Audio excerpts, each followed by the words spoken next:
आइए आज से हम लोग पढ़ने जा रहे हैं क्लास 9th का गणित। ठीक, ये एनसीईआरटी का मैथ है और इन मैथ को हम लोग शुरू से स्टार्ट करेंगे, जो कि आपका जो पहला चैप्टर है, ये पहला चैप्टर आपका क्या है भाई? तो इसमें है संख्या पद्धति। ठीक है, उसके बाद बहुपद है, निर्देशांक ज्यामिति है, इस तरह का चैप्टर है। तो शुरुआत हम लोग यहाँ से करेंगे। एक पहला चैप्टर जो आपका है संख्या पद्धति अध्याय। ठीक है, इसमें कुछ इंट्रोडक्शन दे रखा है कि संख्या के बारे में आपको जानकारी प्राप्त करनी है। तो चलिए संख्या के बारे में हम लोग आज सीखते हैं। ठीक है, फिर धीरे धीरे आपका चैप्टर ऐसे ही बढ़ते जाएगा।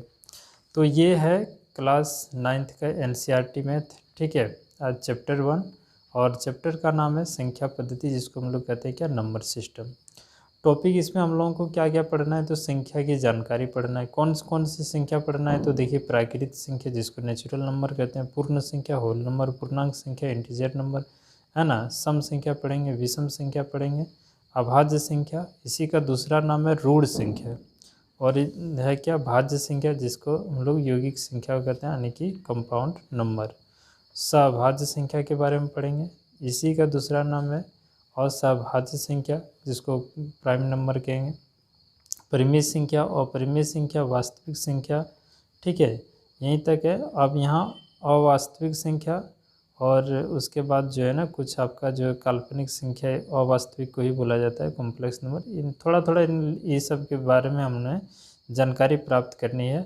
बाकी चीज़ें जो 9th से रिलेटेड है, उन सभी चीज़ों को हम लोग करेंगे। ठीक है, तो चलिए हम लोग स्टार्ट करते हैं आज प्राकृत संख्या से। तो आप देख रहे हैं कि प्राकृत संख्या किसको कहेंगे? प्राकृत संख्या हम लोग किसको कहेंगे? गिनती की संख्या को प्राकृत संख्या कहेंगे। ठीक है, यानी कि गिनती की संख्या को क्या कहेंगे? प्राकृत संख्या। देखिए, प्राकृत संख्या जो है गिनती की संख्या को, जैसे नेचुरल नंबर गिनती की संख्या को क्या कहेंगे? प्राकृत संख्या। इसे n से सूचित किया जाता है। ठीक है, आप इसमें गिनती की संख्या, जैसे हम गिनना कहाँ से स्टार्ट करते हैं, 1 2 3 4 5 से ऐसे, तो इन सभी संख्या को हम लोग क्या कहेंगे? प्राकृत संख्या कहेंगे। ठीक है, पूर्ण संख्या, तो पूर्ण संख्या किसको कहेंगे? पूर्ण संख्या वैसी संख्या जो शून्य से स्टार्ट हो, वैसी संख्या जो शून्य से स्टार्ट हो, या बोल सकते हैं हम लोग कि वैसी संख्या जो शून्य और प्राकृत संख्या के समूह को भी प्राकृत संख्या, पूर्ण संख्या कहेंगे। देखिए, वैसी संख्या जो शून्य से शुरू हो, उसे कौन सी संख्या कहते हैं? पूर्ण संख्या कहते हैं। या दूसरे शब्दों, शून्य और प्राकृत संख्या के समूह को क्या कहते हैं? पूर्णांक संख्या कहते हैं। ठीक है, तो आइए हम लोग और इसके बारे में देखिए। जो पूर्ण संख्या है वो 0 से स्टार्ट होता है और इस तरह से अनंत तक चला जाता है। उसके बाद हम लोग पढ़ेंगे क्या? पूर्णांक संख्या। पूर्णांक संख्या को हम लोग इंटीजर नंबर बोलते हैं। पूर्णांक संख्या किसको कहेंगे? तो ऋणात्मक संख्या शून्य और धनात्मक संख्या के समूह को क्या कहेंगे? पूर्णांक संख्या। देखिए, ऋणात्मक संख्या शून्य और धनात्मक संख्या के समूह को पूर्णांक संख्या कहते हैं। ठीक है, इसे जेड से सूचित किया जाता है। जेड से सूचित किया जाता है। ये जेड जो है ना, देखिए, जेड जर्मन शब्द है ना, जेहलिन से लिया गया यह शब्द है। जेहलिन का मतलब होता है कि गिनना, और जहल का अर्थ होता है क्या? संख्या। बात समझ में आ रहा है? इन संख्या रेखा को हम लोग पूर्ण संख्या जो है, देखिए, पूर्ण संख्या जो है, इनको संख्या रेखा पे हम लोग कैसे दर्शाएंगे? तो संख्या रेखा पे हम लोग इस तरह से दर्शाएंगे। संख्या रेखा ऐसे खींचना है। ठीक है, इसमें 0 देना है। 0 से इधर जो है वो धनात्मक संख्या होगा, और इधर से जितना भी होगा वो क्या होगा? हमारा ऋणात्मक संख्या होगा। ठीक है, तो यहाँ देख रहे हैं, जैसे 0 हो गया, 1 2 3 4 5 6, और इस तरह क्या होगा? ये बढ़ते रहेगा। यहाँ से -1 -2 -3 -4, इस तरह का ये क्या होगा? बढ़ते रहेगा। तो ये शून्य हो गया, और ये आपका धनात्मक संख्या हो गया, इधर आपका क्या हो गया? ऋणात्मक संख्या। इन तीनों संख्याओं को जब हम मिला देंगे तो इसी को हम लोग कहेंगे पूर्णांक संख्या। ठीक है, यानी कि कभी कभी पूर्णांक संख्या का पार्ट्स भी अगर कोई पूछ दे तो आप बोलेंगे पूर्णांक संख्या जो होता है ना, इंटीजर नंबर, वो 3 तरह के होते हैं। धनात्मक पूर्णांक संख्या, ऋणात्मक पूर्णांक संख्या, और एक शून्य होता है। ठीक है, तो इसमें देखिए, अगर हम बाएं से दाहिने की ओर जाएंगे, लेफ्ट से राइट की ओर, तो संख्या बढ़ेगा। जैसे -6 से बड़ा क्या होगा? -5। -5 से बड़ा क्या होगा? -4। -4 से बड़ा क्या हो जाएगा? -3। -3 से बड़ा -2, और -2 से -1, फिर 0 1 2, ये सब तो बड़ा ही होता है, ठीक है। यानी कि लेफ्ट से राइट की ओर जाएंगे तो संख्या, पूर्णांक संख्या का मान क्या होता है, अपने आप में बढ़ते जाता है, ठीक है। तो अब यहाँ से जो हम लोग 3 संख्या पढ़े हैं, इसमें कभी कभी क्वेश्चन आपको पूछेगा 9th क्लास में। तो यहाँ जैसे कह रहा है कि आपसे ऐसे क्वेश्चन पूछेगा, क्या सभी पूर्ण संख्या, आप यहीं से सोचिए, अब ये पूर्णांक संख्या है, आपसे बोले कि सभी पूर्ण संख्या, क्या सभी प्राकृतिक संख्या पूर्ण संख्या होती है? तो आपको हम बताते हैं क्या सभी प्राकृतिक संख्या पूर्ण संख्या होती है। तो देखिए, पूर्ण संख्या जो होता है ना, पूर्ण संख्या जो होता है वो आपका कहाँ से, 0 से स्टार्ट होता है, 1 2 3 4 5 6 ऐसे बढ़ते जाता है। तो आपसे क्वेश्चन करेगा कि सभी पूर्ण संख्या, सभी प्राकृतिक संख्या पूर्ण संख्या होती है। तो देखिए, यहाँ से इधर जो है ना प्राकृतिक संख्या है, प्राकृतिक संख्या 1 से स्टार्ट होता है, चलते जाता है इधर, तो इसको हम लोग कौन सी संख्या कहेंगे? तो इसको हम लोग प्राकृतिक संख्या कहते हैं, ठीक है। उसके बाद इसका उल्टा पूछेगा, बोलेगा क्या सभी प्राकृतिक संख्या पूर्ण संख्या होती है? तो आपका आंसर होगा नहीं। क्यों? क्योंकि प्राकृतिक संख्या में शून्य शामिल नहीं होता है। फिर क्वेश्चन आपसे पूछ सकता है कि सभी पूर्ण संख्या, सभी पूर्ण संख्या, यहाँ से इधर क्या होगा, पूर्ण संख्या, सभी पूर्ण संख्या पूर्णांक संख्या होती है? तो सभी पूर्ण संख्या ना पूर्णांक संख्या होती है। अब यहाँ से देखिए, इधर अगर हम ढक दें तो यहाँ से क्या आपको पूर्ण संख्या मिल रहा है, सभी पूर्ण संख्या जो है ना पूर्णांक संख्या होती है, लेकिन सभी पूर्णांक संख्या पूर्ण संख्या नहीं होती, क्योंकि पूर्णांक संख्या, देखिए पूर्णांक संख्या जो पूर्ण संख्या जो होता है ना, उसमें ऋणात्मक संख्या नहीं होती है। तो चलिए यहाँ हम लोग देखते हैं, कह रहा है कि सभी प्राकृतिक संख्या पूर्ण संख्या होती है, लेकिन सभी प्राकृतिक संख्या पूर्ण संख्या होती है, लेकिन सभी पूर्ण संख्या प्राकृतिक संख्या नहीं होती है। कारण देख लीजिए, क्योंकि प्राकृतिक संख्या में शून्य शामिल नहीं होता है, ठीक है, इसीलिए जो है ना सभी पूर्ण संख्या प्राकृतिक संख्या नहीं होती है। अगला क्वेश्चन है, सभी पूर्ण संख्या पूर्णांक संख्या होती है? सभी पूर्ण संख्या पूर्णांक संख्या होती है, ठीक है, लेकिन सभी पूर्णांक संख्या पूर्ण संख्या नहीं होती। क्यों नहीं होती भाई? क्योंकि पूर्ण संख्या, अब देखिए,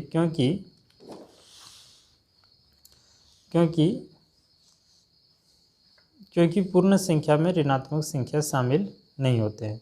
बात समझे? फिर कह रहा है कि सभी प्राकृतिक संख्या पूर्णांक संख्या होती है? तो सभी प्राकृतिक संख्या पूर्णांक संख्या होती है, लेकिन सभी पूर्णांक संख्या प्राकृतिक संख्या नहीं होती। क्यों नहीं होती? क्योंकि प्राकृतिक संख्या में शून्य और ऋणात्मक संख्या नहीं पाया जाता है, इसीलिए ये नहीं होता है। यहाँ तक आप लोग समझ ही गए होंगे, ठीक है। आइए हम लोग देखते हैं इसके आगे जो है सम संख्या। जिस संख्या के अंत, देखिए, जिस संख्या के अंत में 2 4 6 या 8 हो उसे सम संख्या कहते हैं। सम संख्या किसको कहेंगे? जिस संख्या के अंत में 2 4 6 8 हो उसे सम संख्या कहते हैं। जैसे हम लोग कह सकते हैं, जैसे 24 हो गया, लास्ट में क्या है 4, ये सम संख्या, ये 2 से पूरा भाग लगेगा। और कोई बड़ा संख्या, कितना बड़ा संख्या ले लें, तो देखिए, एक तो परिभाषा हम लोग ये पढ़ के रखे थे कि वैसी संख्या जो 2 से पूरा विभाजित हो जाए, और हमें कम अगर समय रहे, ऑब्जेक्टिव क्वेश्चन बनाना रहे, तो हम इन पूरे संख्या को विभाजित करने में हमें तो समय तो लगेगा। तो आप क्या कर सकते हो, उसमें सिर्फ पहचानने का एक शॉर्ट तरीका है कि संख्या का सिर्फ इकाई अंक को देखिए, इकाई अंक, ठीक है। अगर इकाई अंक में ये सब संख्या रहे तो वो सम संख्या होगा। जैसे 0 हो गया, 2 हो गया, 4 हो गया, 6 हो गया, 8 हो गया, तो वो कौन सी संख्या होगा? आपका सम संख्या होगा। बात समझ में आ रहा है? ठीक है। और विषम संख्या किसको कहेंगे? कि विषम संख्या जिस संख्या के अंत में जो है ना 1 हो गया, 3 हो गया, है ना, 1 3 5 7 9, ये सब में से कोई भी एक रहेगा ना, तो वो आपका क्या होगा? विषम संख्या होगा। ये 2 से पूरा विभाजित नहीं होगा, चाहे वो कितना बड़ा संख्या क्यों नहीं रहे, ठीक है। तो आप यहाँ देख लीजिए, विषम संख्या जिसको हम लोग होते हैं ओड नंबर, जिस संख्या के अंत में जो है ना 1 3 5 7 9, उसे क्या कहते हैं? विषम संख्या कहते हैं, ठीक है। या इसको हम लोग कैसे, जो संख्या 2 से पूर्णतः विभक्त नहीं हो, दूसरी तरह से ऐसे हम लोग इसको परिभाषित कर सकते हैं। जैसे हो गया 11 13, ये सब क्या है? इस सब के अंत में देखिए 1 है, 3 है। अंतिम संख्या को आप लोग देखना, अंतिम संख्या में अगर क्या क्या हो जाए, देखिए अंतिम संख्या में आपका 0 हो जाए, 2 हो जाए, 4 हो जाए, 6 हो जाए और 8 हो जाए, इन सभी संख्या अगर रहे तो वो सम संख्या कहलाएगा। और इसके अलावे जो बच गया जैसे 1, 3, 5, 7, 9 इन सब संख्या रहे तो उन्हें हम विषम संख्या कहेंगे। ठीक है, यहाँ से देखिए क्वेश्चन बनता है, ये बहुत ही इंपॉर्टेंट, यहाँ 6 नंबर से आप अभाज्य संख्या जिसको हम लोग रूढ़ संख्या कहेंगे, ये काफ़ी इंपॉर्टेंट है।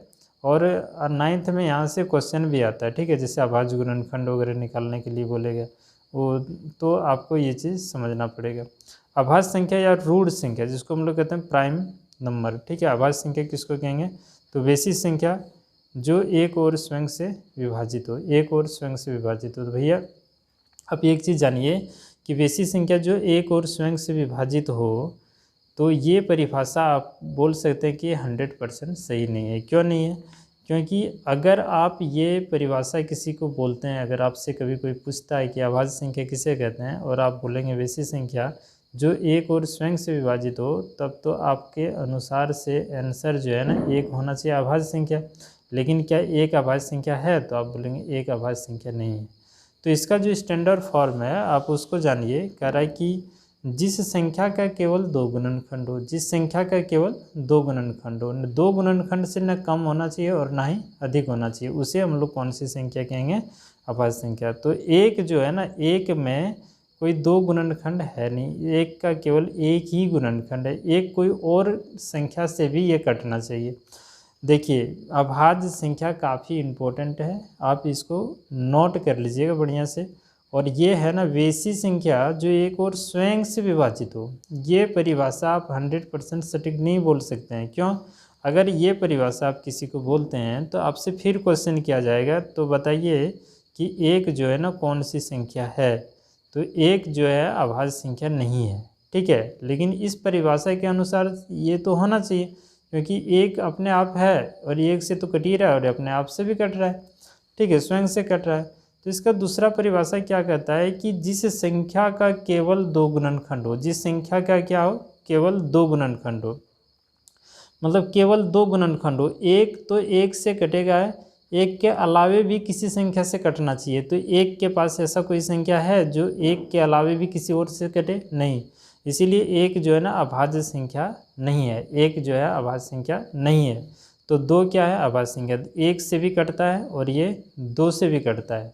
ठीक है, तो इसका 2 गुणनखंड हो गया, 2 का 2 गुणनखंड हो गया, इसीलिए कौन सी संख्या, अभाज्य संख्या। अब बोलेंगे 3, तो 3 भी देखिए एक से कटता है और 3 से कटता है, अपने आप से और स्वयं से कट जा रहा है, यानी कि 2 गुणनखंड इसका भी हो गया, इसीलिए 3 क्या है, अभाज्य संख्या है। बात समझ में आ रहा है। 4 देखते हैं, 4 अभाज्य संख्या है, तो बोलेंगे एक से भी कटता है, 2 से भी कटता है और ये अपने आप से 3 को इसका गुणनखंड हो गया। ठीक है, इसीलिए 4 अभाज्य संख्या आपका नहीं है।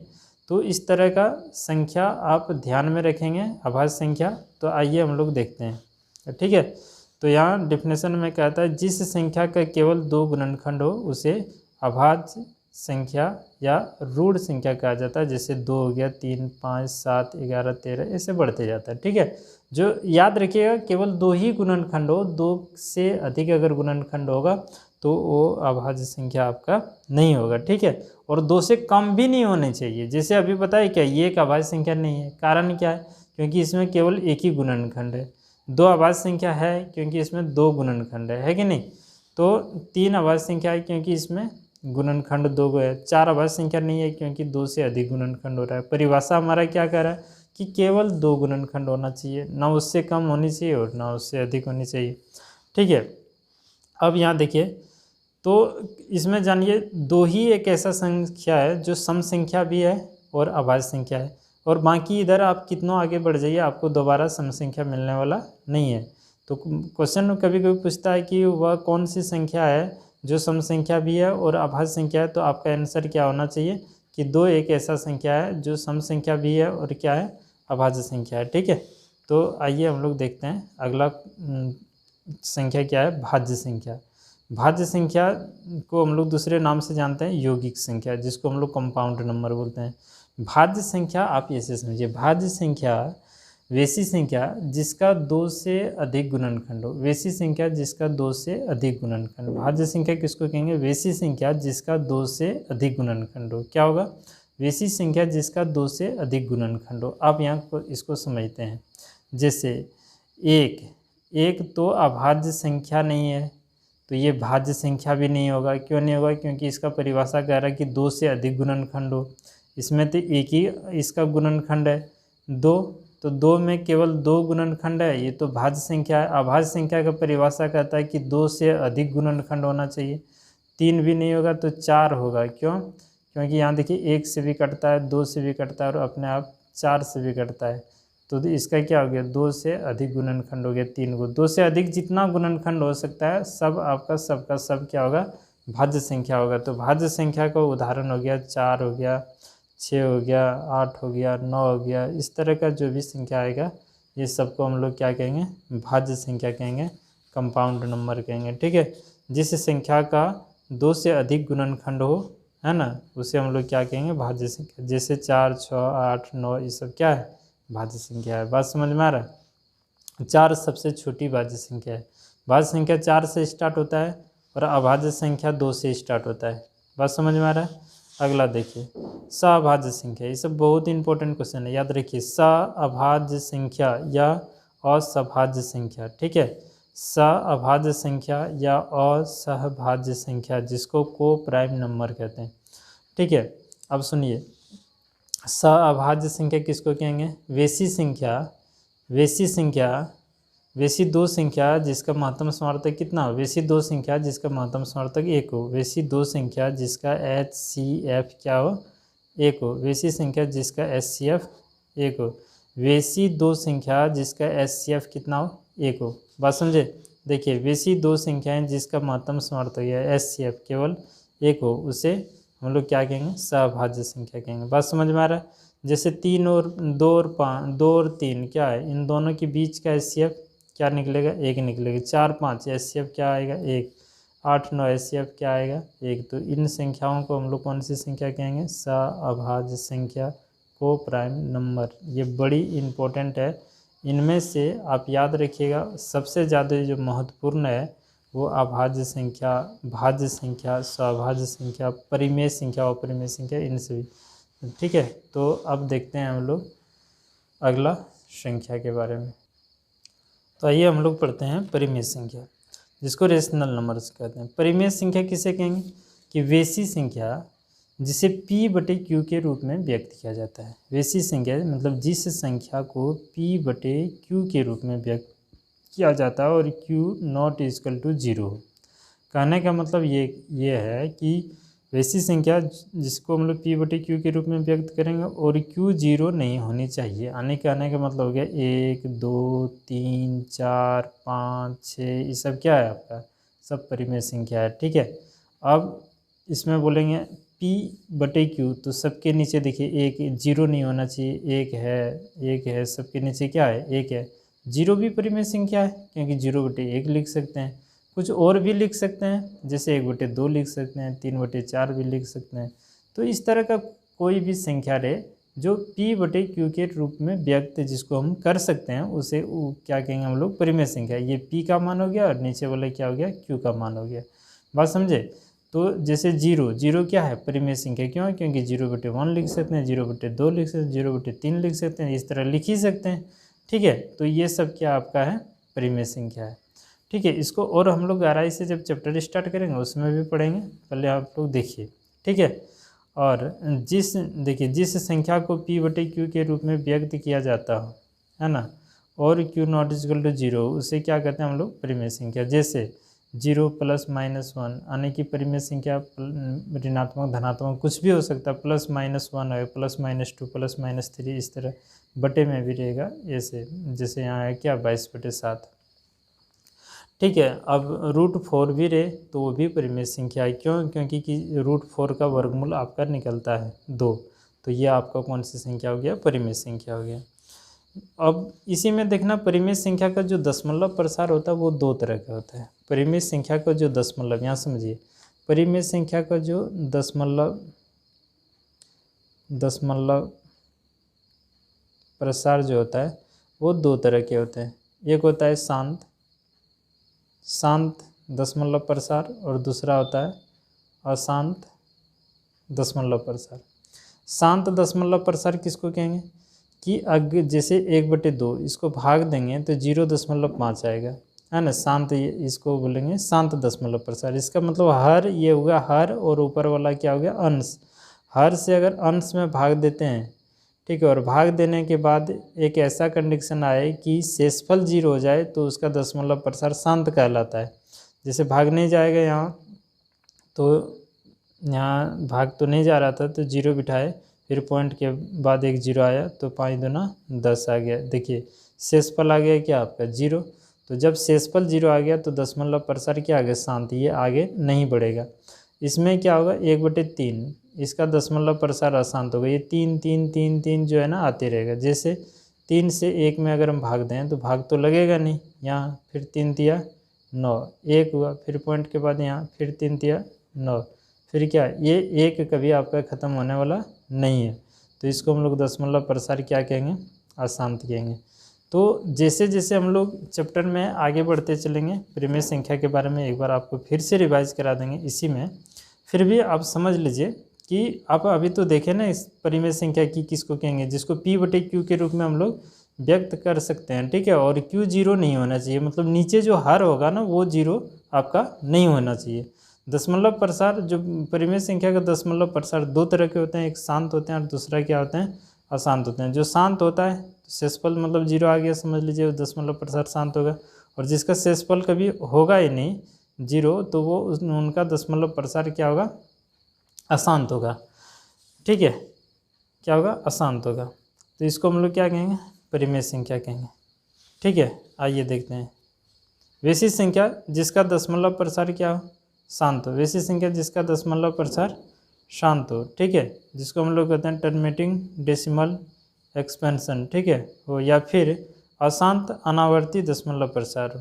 अनावर्ती मतलब होता है कि वो रिपीट करना चाहिए, अशांत तो होगा लेकिन रिपीट करेगा, तभी हम उसको दशमलव प्रसार कहेंगे। जैसे 3 3 आ ही रहा है तो ये रिपीट हो रहा है, तो रिपीट हो रहा है तो हम इसको दशमलव मतलब परिमेय संख्या बोलेंगे। यानी कहने का मतलब ये हो गया, ये कहना चाह रहा है कि कोई भी संख्या शांत हो, मतलब अगर जैसे अगर आपको इस तरह का दे दिया जाए 3/4 5 है ना 6, कुछ भी इस तरह का दे दिया जाए, तो आप तो इजी में बोल देंगे देख के कि ये परिमेय संख्या, ये P का मान है और ये Q का मान है, ये P का मान है और ये Q का मान है ना। जैसे ये B दे देगा तो आप बोलेंगे ये P का मान है, ये Q का मान है, तो ये परिमेय संख्या है। लेकिन अगर आपको पॉइंट में कभी दे दिया जाए और पूछे कि परिमेय संख्या है कि नहीं है, तो इसका 2 ही कंडीशन हो सकता है परिमेय संख्या, या तो शांत हो सकता है या नहीं तो क्या हो सकता है, अशांत होगा। जैसे कहने का मतलब 0.5, अब देखिए ये कहीं तो बढ़ नहीं रहा है, नहीं बढ़ रहा तो समझना है कि ये परिमेय संख्या है, ठीक है। अगर यही चीज़ रहेगा 1 3 3 3 3 इस तरह बढ़ रहा है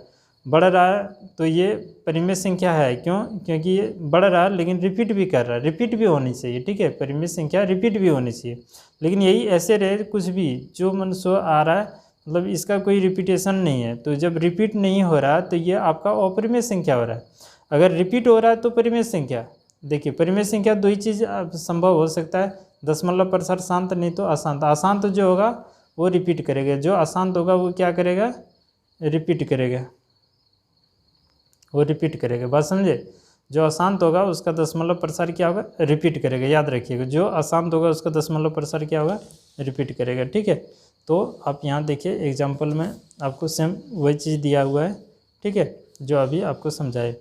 देखिए दशमलव प्रसार का रूप कैसा होगा, जिस परिमेय संख्या का हर जो है ना 2n। अच्छा ये चीज़ आपको ऐसे समझना है, कह रहा है कि दशमलव हम कैसे इसमें देखिए कोई अगर भिन्न आपको दिया रहेगा तो दशमलव प्रसार शांत है या अशांत, इस बात के बारे में आपको जानकारी दे रहे हैं कि दशमलव प्रसार जो होता है,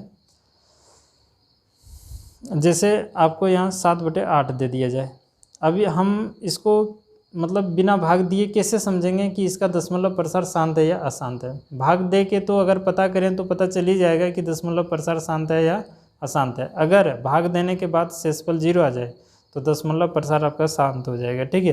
लेकिन बिना भाग दिए अगर आपसे पूछेगा कि दशमलव प्रसार इसका शांत है या अशांत, तो कैसे पहचानें, तो 8 का अभाज्य गुणनखंड द्वारा तोड़ दीजिए, है ना। इसको तोड़ेंगे तो कितना हुआ, ये 4 हो गया, फिर 2 से भाग देंगे कितना हुआ 2, यानी कि यहाँ 7/2 पर पावर हो गया कितना 2।